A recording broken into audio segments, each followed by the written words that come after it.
योगी जी, पहले तो हम सब की ओर से, रिपब्लिक मीडिया नेटवर्क की ओर से, रिपब्लिक भारत की ओर से आपका बहुत बहुत स्वागत है हमारे इस आयोजन में। बहुत बहुत धन्यवाद योगी जी। रिपब्लिक भारत को इस कॉन्क्लेव के लिए मैं हृदय से धन्यवाद देता हूं। धन्यवाद योगी जी। योगी जी, 12 साल में कुंभ और 144 सालों में महाकुंभ। मैं चाहूंगा कि शुरुआत में आज आप अपने शब्दों में जितने रिपब्लिक भारत के दर्शक हैं उनको, भारत की जनता को और दुनिया भर में जितने लोग इसको लाइव स्ट्रीमिंग टेलीविजन पे देख रहे हैं, सनातनियों को महाकुंभ, इस महाकुंभ के महत्व के बारे में बताएं पहले।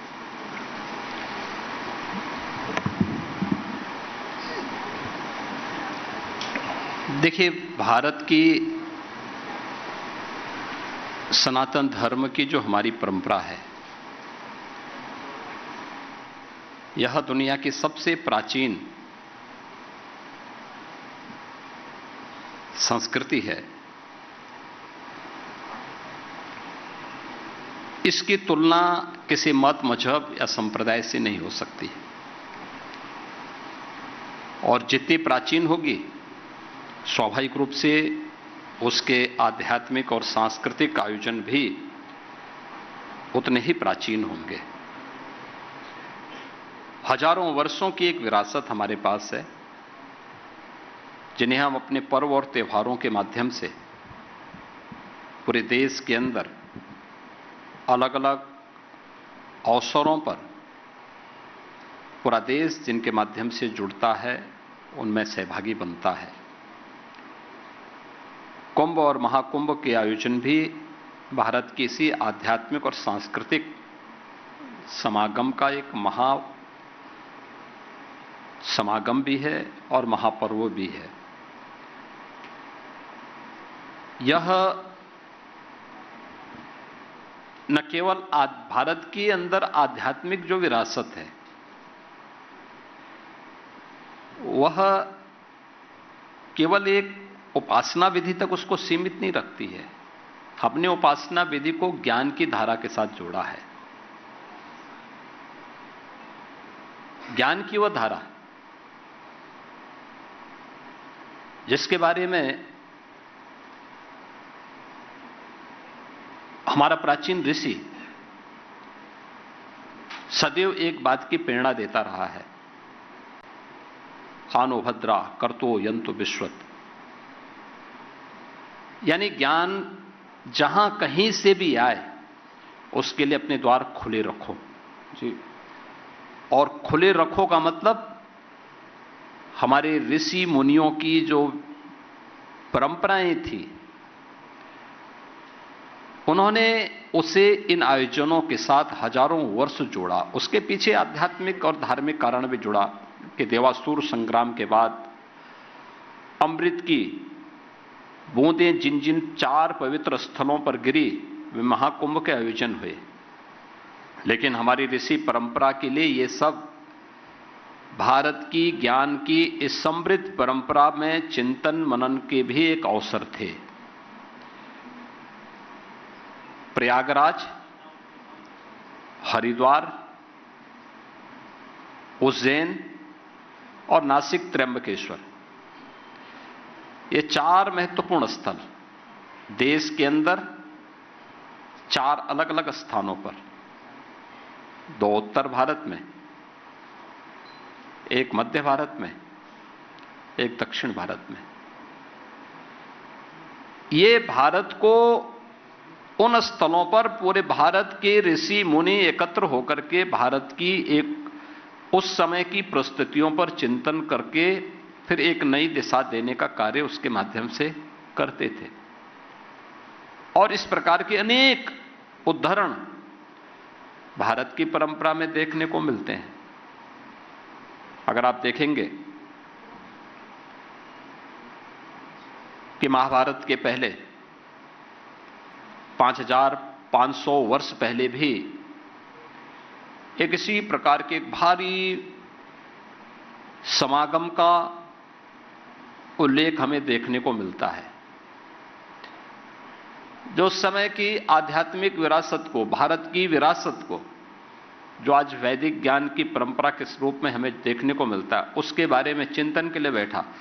क्योंकि सबको उस समय एक आशंका थी कि हमारी जो श्रवण परंपरा है, गुरु शिष्य की जो परंपरा है, हो सकता है किन्हीं कारणों से कभी बाधित हो गई। अब अवसर आ गया है कि हम इसे स्मृतियों के रूप में लिपिबद्ध करने का एक कार्य करें। और उसी को 5000 वर्ष पहले भगवान वेदव्यास ने चारों वेदों को संहिता रूप देकर के हमें प्रदान किया। लखनऊ के नजदीक नैमिषारण्य में ऐसे ही एक महाचिंतन शिविर का आयोजन आज से 3500 वर्ष पहले देखने को मिलता है। भारत का ऋषि सदैव ज्ञान की उस धारा का प्रतिनिधित्व करता रहा है जिसने समय समय पर देश को एक नेतृत्व दिया, एक नई दिशा दी, आगे बढ़ने के लिए एक नई प्रेरणा प्रदान की। और कुंभ के आयोजन भी भारत की उसी आध्यात्मिक और धार्मिक परंपरा में भारत की ज्ञान की परंपरा को आगे बढ़ाने का, भारत की सामाजिक परंपरा को आगे बढ़ाने का, और आधुनिक भारत में प्रधानमंत्री मोदी जी के नेतृत्व में विरासत और विकास के एक अद्भुत संगम के रूप में कुंभ और महाकुंभ के आयोजन आगे बढ़ रहे हैं। ऐसे ही प्रयागराज में हमारा सौभाग्य है कि आज से 6 वर्ष पहले जी प्रयागराज कुंभ के साथ हमें जुड़ने का अवसर प्राप्त हुआ था।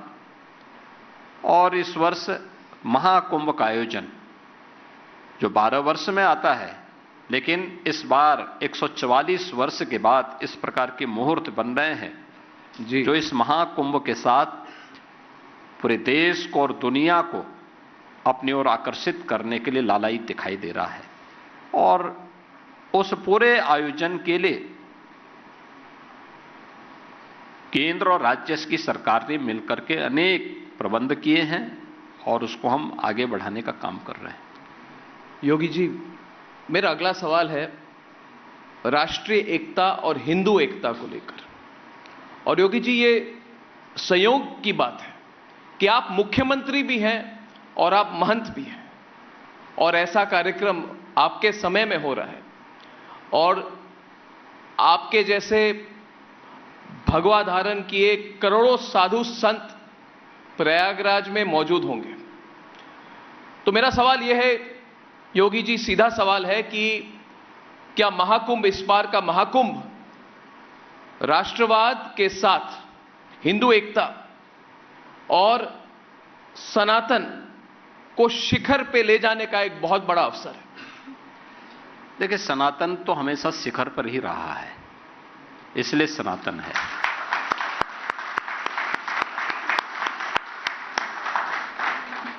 दूसरा है, हिंदू एकता और राष्ट्रीय एकता एक दूसरे के पूरक है।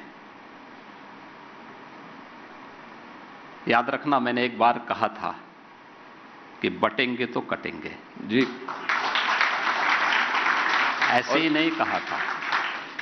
इतिहास इस बात का गवाह है।